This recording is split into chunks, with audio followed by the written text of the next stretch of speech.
Hi, my name is Stephanie Gregory, and I am a reading literacy specialist. This is my fifth year being in that role. I see my role in the school that I'm in as a support system. Not only do I support the teachers, but I support the students and administrators as well. They look for me for various resources, and I'm there to provide those resources, especially for those who are struggling to teach students how to read. This year we have had a number of teachers to retire or move to a different area. And so, with that being said, it's been a very busy year so far. And the leadership team, I play the role of giving the advice for those students that are struggling, providing those resources for those students. And the staff, like I said, we've had a big turnover this year. So we have a lot of new teachers in our building. So just being there for them, supporting them, giving them the resources that they need, and answering any questions that they may have, modeling lessons, and just being there, that side by side co-teaching, whatever they need, I'm there to give it to them. The historical literacy change that affects the role of literacy specialist, I think that technology has came a long way, especially digital technology. Um, at our school, our students have the one-on-one devices, as I'm sure it is in other states as well as other counties. Teachers have the smart boards. We use what we call an Elmo to project the teachers modeling their work so the students can see and do it with them. The different strategies that we're using today versus back then. The think, pair, share. We're using more multi-sensory strategies to get the students to use more, to use more than one part of their brain. So we're trying to get all parts of the brain active, but more so the left part, as we learn in letters, they tell us to do this, than anything. So we're learning more about the multisensory and how it connects with students learning to read. Um, how will I use the theoretical foundations that I've learned, the information? Well, in our school, I've been sharing what I've learned in my PCUs, which is my coaching, our reading specialist groups that we meet once a month. But the thing about the teachers in Alabama, we all have to go through a training, a letters training, which if you did elementary, it would be 2 years. Early childhood would be 1 year. But in this training, it taught us how to look at the science of reading and how it connects with struggling students and how reading should be taught in series.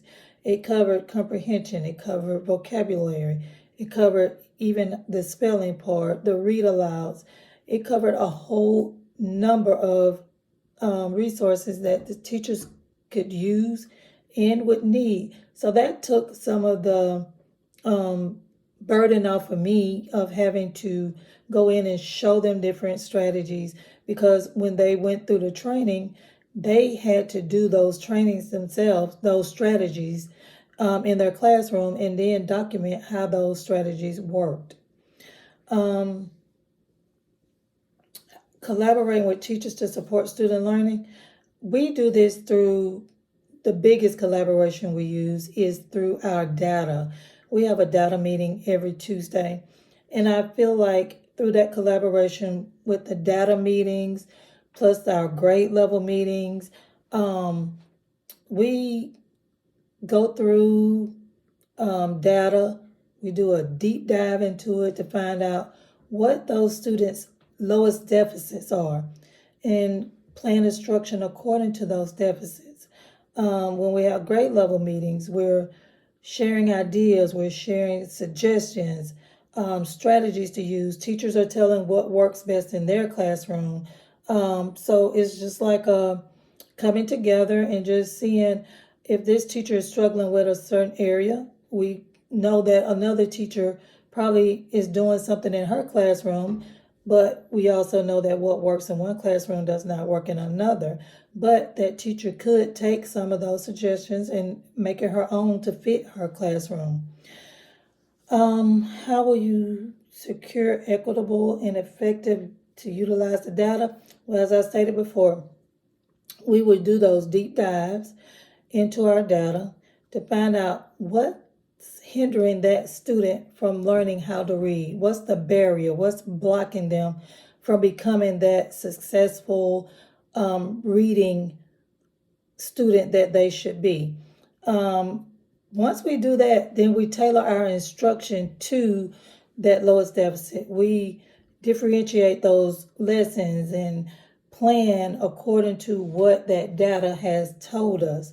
So we're constantly looking at the data. We're constantly rearranging, reworking groups and doing their interventions differently according to that data.